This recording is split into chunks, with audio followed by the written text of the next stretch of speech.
আসসালামু আলাইকুম everyone, welcome to my channel sinus mom. সবাই কেমন আছেন? দূরে কাছে যে যেখানে আছেন, আশা করি সবাই ভালো আছেন। আমিও আলহামদুলিল্লাহ ভালো আছি। চলে আসলাম নতুন একটি ব্লগ ভিডিও নিয়ে। আশা করি আপনাদের কাছে ভালো লাগবে। তো আজকে ভিডিওটি আমি সকাল থেকে স্টার্ট করেছি। তো কেন জানি আজকে সকালবেলা ঘুম থেকে তাড়াতাড়ি উঠে পড়েছি। তো যেহেতু তাড়াতাড়ি উঠেছি তাই নাস্তাটা আজকে কিন্তু আমিই বানিয়েছি। তো এখানে ৩-৪ পদের ভর্তা ছিল। আর হচ্ছে যে বোয়াটা রান্না করেছি। আর এই বোয়া ভর্তা কিন্তু শীতকালে কিন্তু অনেক বেশি মজা লাগে সকালবেলা গরম গরম খেতে। এটা কিন্তু গরমের দিনে কিন্তু আমাদের তেমন একটা খাওয়া হয় না, কারণ এটা গরমের মধ্যে খেলে কিন্তু অনেকটা পানির তেষ্টা পায়। কার কার এরকম হয় জানি না, কিন্তু আমাদের এরকম হয়। এজন্য গরমকালে কিন্তু তেমন একটা খাওয়া হয় না। তো এই শীতের সময় কিন্তু এই বোয়া ভর্তাটা কিন্তু অনেক মজা লাগে। তো এই বোয়া ভর্তাটা কিন্তু খুবই টেস্টি হয়েছিল। আপনাদের ভাইয়াও খুবই পছন্দ করেছে। তো এই যে খেয়ে নিচ্ছিলাম। বেশিরভাগ সকালের নাস্তা কিন্তু আপনাদের ভাইয়াই বানায়। কিন্তু সেদিন আমার ঘুম ভেঙে গিয়েছিল। তাই ভাবলাম আমিই বানিয়ে ফেলি। তো এই যে বানিয়েছে, আপনাদের ভাইয়াও খুবই পছন্দ করেছে। আর বোয়া ভর্তা এমন কেউ নেই যে কারো ভালো লাগে না। যাই হোক, এই যে নাস্তা করে চলে এসেছি দুপুরে রান্নাবান্নায়। তো ছেলের বায়না, সে আজকে হচ্ছে চাইনিজ খাবে। চাইনিজ বলতে অনেকটা আইটেমই কিন্তু পারা যায় না বাসায় রান্না করার জন্য। তো শর্টকাট ভেবেছি যে তাহলে রাইসটা রান্না করে দিই, আর হচ্ছে এই চিকেন কারি রান্না করব নাকি সিজলিং রান্না করব সেটা নিয়ে কনফিউশনে ছিলাম। তো যে বলা সে কাজ, সিজলিংই রান্না করে দিচ্ছি। যেহেতু কারিটা সবসময়ই খাওয়া হয়েছে আমাদের এর আগে, তো ভাবলাম যে সিজলিংটাই বানিয়ে ফেলি। তো সিজলিং বানালে কিন্তু পাথরের যে একটা তাওয়ার মতো থাকে, সেটার মধ্যে কিন্তু সিজলিংটা গরম রাখলে কিন্তু অনেকটা মজা লাগে, কারণ সেটার মধ্যে অনেকটাক্ষণ গরম থাকে। প্লাস সিজলিং যে ধোঁয়াটা আমরা বাহিরের রেস্টুরেন্টে যেভাবে খাই, ঠিক সেরকমই একটা ফ্লেভার আসে। তো যাই হোক, এই যে কথায় কথায় রান্নাও কিন্তু বসিয়ে দিয়েছি অলরেডি। দেখতেই পাচ্ছেন আমি কিন্তু চিকেনটা কর্নফ্লাওয়ার দিয়ে একটু লবণ দিয়ে ভেজে রেখেছি আলাদা করে। তারপরে যে এখানে এভাবে পেঁয়াজ একটু হালকা ভাজা দিয়ে তারপর গাজর দিয়ে দিলাম। যেহেতু গাজরটা একটু হার্ড, এটা কিন্তু সহজেও নরম হবে না। তারপরও চেষ্টা করব হালকা ভাজা দেওয়ার জন্যই। তাহলে কালারটা খুব সুন্দর থাকবে। আর এখানে আমার কারির কালারটা আপনারা দেখলেই বুঝতে পারবেন, ভিডিওটি পুরোটা দেখলে বোঝা যাবে আর কি, যে আমার কারির কালারটা কিন্তু সবজিগুলোর কালার যেমনটা কালার ছিল তেমনই আছে, কোনো রকম চেঞ্জ হয়নি বা হেরফেরও হয়নি। তো গাজর আর পেঁয়াজটা একটু হালকা ভাজা হওয়ার পর এখানে আমি টমেটো পিউরি, যেটা আমি এটা হাতে বানিয়েছি, সেটা 1 কাপ পরিমাণের দিয়ে দিলাম। এই টমেটো পিউরিটা কিন্তু জাস্ট শুধু হচ্ছে টমেটো আর হচ্ছে সামান্য একটু লবণ দিয়ে, এটা কিন্তু ভাপ দিলে পরে যে একটা ছাঁকনি বা কোনো কিছুতে যদি ছেঁকে নেওয়া হয় তাহলে কিন্তু এই পিউরিটা হয়ে যায়। তারপর আমি একটু টমেটো কেচাপ দিয়ে দিচ্ছি। এটা দিয়ে খুব সুন্দর করে এই যে নেড়ে নিচ্ছি।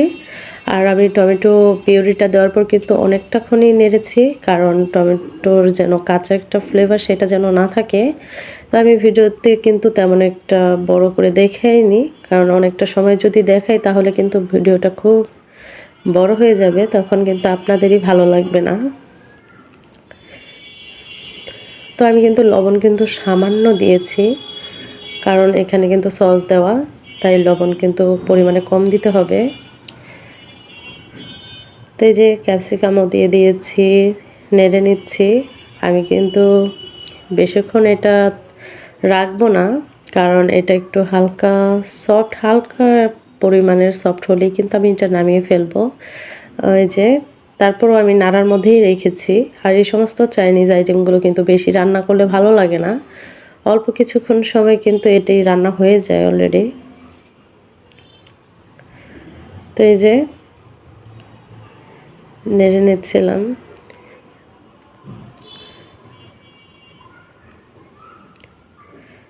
অনেক দিন যাবৎ ভিডিও দেইনি, অনেকটা শরীর খারাপ ছিল, যেমন আমার, আয়নার, ছেলের অনেক ঠান্ডা জ্বর ছিল, এই জন্য ভিডিও দিতে পারিনি। অনেকেই মেসেজ করেছেন, সবাইকে থ্যাংক ইউ বলছি খবর জানার জন্য। যাই হোক, এই যে একটু ভাজা দিয়ে তারপর হচ্ছে আমি এটা দিয়ে দিলাম চিকেনগুলো। তো এই যে তারপর খুব সুন্দর করে মিক্স করে নিচ্ছি। আর আপনারা কালারটা দেখেই কিন্তু বুঝতে পারছেন এটা কালারটা কতটা সুন্দর হয়েছে। শেষ পর্যন্ত দেখলে অবশ্যই বুঝতে পারবেন এটা কালারটা কতটা সুন্দর হয়েছে। আর এখানে যে সবজিগুলো দিয়েছি আমি, এই সবজিগুলোও কিন্তু কালার একটুও চেঞ্জ হয়নি।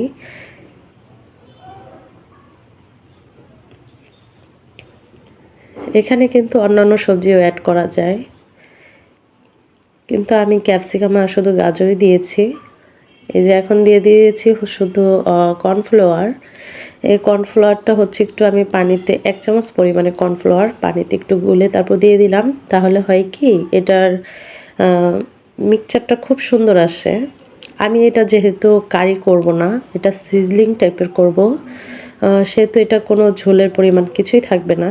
আর এই যে 1 কাপ পরিমাণের এটা হচ্ছে সয়া সসের যে ক্যাপটা আছে সেই ক্যাপের 1 ক্যাপ পরিমাণের আমি হচ্ছে সয়া সস দিয়েছি। কেন জানি এটাই আমার পরিমাণ ঠিক মনে হয়। আমি অন্যান্য যে আইটেমগুলোতে সবসময় রান্না করি তখনও কিন্তু আমি এটাই করি। তো যাই হোক, ওই তো আমার কারি হয়ে গিয়েছে অলরেডি, আপনারা দেখতেই পেয়েছেন কালারটা কতটা সুন্দর হয়েছিল। তো এখন এই যে এটার মধ্যে বসাবো হচ্ছে রাইস। তো আমি খুব ঝটপট করছিলাম, কারণ তখন প্রায় 1টার উপরে বেজে গিয়েছে। খুব ঝটপট করছিলাম কারণ ভাত নিতে চলে আসবে আপনাদের ভাইয়ার জন্য। তো এসে যেন লোকটা দাঁড়িয়ে না থাকে, এজন্য খুব ঝটপট করছিলাম। আসলে এগুলো বন্ধের দিন ছাড়া যদি করা হয় তাহলে খুব ভেজাল হয়ে যায়, কারণ রান্না করতে তো এগুলো সময় খুব কম লাগে। চাইনিজ আইটেম রান্না করতে কিন্তু সময় বেশি লাগে না, কিন্তু এটা প্রসেসিংয়ে যে কাজগুলো যে থাকে এগুলো করতেই কিন্তু অনেকটা সময় লাগে। এই যে রাইসের জন্য এরকম করে কাটতে হয়, হয়তো কারি টারি রান্না করলে সেটার জন্য অন্যরকম করে কাটতে হয়, বা কোনো কিছু ম্যারিনেশন করে রাখার জন্য সেটার জন্যও কিন্তু অনেকটা সময় সেখানে লাগে। তো এগুলো করতে গেলেই কিন্তু অনেকটা সময় চলে যায়, কিন্তু রান্না করতে কিন্তু চাইনিজের আইটেমগুলো বেশি একটা সময় লাগে না। তো এই যে আমি ডিমের এই যে স্ক্রাম্বল করে রেখেছিলাম, সেটাও দিয়ে দিলাম। আমি এর আগেও কিন্তু রাইসের হচ্ছে রেসিপিটা কিন্তু শেয়ার করেছিলাম। আমার ছেলের বার্থডের মধ্যেও কিন্তু আমি রাইস রান্না করেছি। আমি এখানে তেমন একটা কিছুই বললাম না, এই জন্য সবাই চাইলে সেখানেও দেখে নিতে পারেন, বা এখানে যেগুলো দিয়েছি সেটা বলার কিছুই নেই, সবাই কম বেশি চেনে,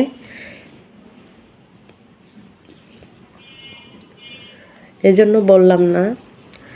তো যাই হোক, এই যে রেডি করে নিচ্ছিলাম। আর রাইসের মধ্যে যে ভেজিটেবলগুলো আমি দিয়েছি সেগুলো কালারটাও কিন্তু যেরকম কালার ছিল সেরকমই আছে, কোনোটাই কিন্তু হেরফের হয়নি। আপনারা দেখেই বুঝতে পারছেন রাইসটাও খুব ঝরঝরা হয়েছে। আর রাইসের জন্য কিন্তু আমি সবসময় আগে থেকেই রাইসের এই পোলাওটা কিন্তু রান্না করে রাখি ভাতের মতো করে। তো এই যে খেতে বসে পড়েছি, ছেলে আবার আমি, মা ছেলে দুইজনে। তো ছেলে বলছিল মামি খুবই মজা হয়েছে। সে তো ধন্যবাদ দিতে দিতেই শেষ, এত ভালো লেগেছে ওর কাছে। তো ওর জন্য বানিয়েছে, ওর ভালো লেগেছে, এটাই অনেক। তারপর এই যে চলে আসলাম সন্ধ্যায় নারকেল নিয়ে। আপনারা এর আগের ভিডিওতে দেখেছেন আপনাদের ভাই একটা নারকেল এনেছে, সেটা কিন্তু এখনও বাসায় পড়েছে। তো কি করব বুঝতে পারছিলাম না, তাই এই যে এটা ভেঙে সন্ধ্যা দিকে ভাবলাম যে একটু সেমাই আছে, অর্ধেকটা তো সেদিন আপনার আগের ভিডিওতেই দেখেছেন আমি রান্না করেছিলাম দুধ দিয়ে, তো অর্ধেকটা রয়ে গিয়েছে। তো এই সেমাই যদি নারকেল দিয়ে এভাবে জর্দা সেমাই অনেকে বলে এটাকে, আবার অনেকে ভুনা সেমাইও বলে। তো এটা আমার খুবই পছন্দের, ভাবলাম একটু করে ফেলি তাহলে। তো এই যে তাওয়াতে আমি কিন্তু একটু ঘি দিয়ে দারচিনি এলাচি দিয়ে দিলাম। এই যে সাথে যে নারকেল কিশমিশ এগুলো আমি একটু ধুয়ে তারপর ভেজে নেব, হালকা করে একটু টোস্ট করে নেব আর কি। অনেকে অন্য রকম করেও রান্না করে, তো আমি এভাবেই করছি। যে যেভাবে করে আর কি, এক এক জায়গায় কিন্তু এক এক রকম করে রান্না করে। হয়তো আমারটা দেখে অনেকের পছন্দ নাও হতে পারে, কিন্তু এটা টেস্টটা কিন্তু অনেক মজা হয়েছিল আর কি, বেশ ভালো হয়েছিল এটা। আপনাদের ভাইয়াও খুবই পছন্দ করেছে। তো এই যে সেমাইটা কিন্তু আমি ধুয়ে একটু নরম যখন হয়েছে তখন কিন্তু এই যে দিয়ে দিলাম ওই তাওয়াতেই, নারকেল উঠিয়ে তারপরে যে আমি একটু নাড়াচাড়া করে নিচ্ছি এটা ঘিয়ের মধ্যে। তো আমি দুইবারই ঘি দিয়ে এটা হচ্ছে নারকেলটাও ভেজেছি প্লাস সেমাইটাও ভেজেছি।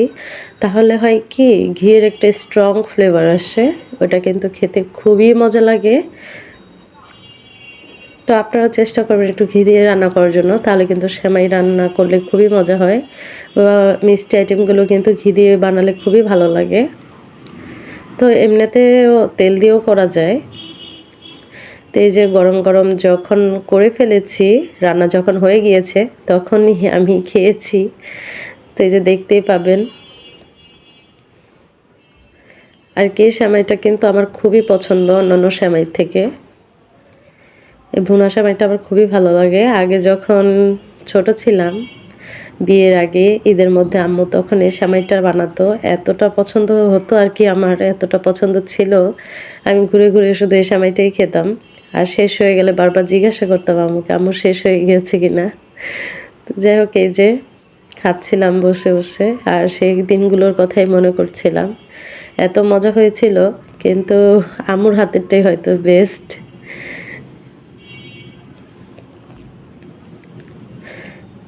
তাছাড়া গত রোজার ঈদে যখন আমাদের বাসায় গিয়েছিলাম তখন আমার ভাইয়ের বউ ওও রান্না করেছিল, এত মজা হয়েছিল, আমি ওরটা খেয়ে বলেছি পুরো আম্মুরটার মতোই হয়েছে। তারপরে যে আপনাদের ভাইয়ার চলে এসেছে, সাথে করে যে শর্মা নিয়ে এসেছে আর হচ্ছে পিজা স্লাইস নিয়ে এসেছে 1 পিস। তো পেট যেহেতু ভরা ছিল, এজন্য বেশি খেতে পারিনি। আমি এই যে অর্ধেকটা শর্মা খেয়েছি, অর্ধেকটা আপনাদের ভাইয়াকে দিয়ে দিয়েছি। আর পিজাটাও কিন্তু আমি খেতে পারিনি, সাদকে দিয়ে দিয়েছি। তো আমার ভিডিওটি যদি ভালো লেগে থাকে অবশ্যই লাইক করবেন, শেয়ার করবেন, সাবস্ক্রাইব করতে ভুলবেন না। পাশে থাকা বেল আইকনটি অবশ্যই ক্লিক করে দিবেন, যখনই আমি ভিডিও আপলোড করব আপনার সাথে সাথে নোটিফিকেশন পেয়ে যাবেন। আজকের মতো এ পর্যন্তই, আল্লাহ হাফেজ।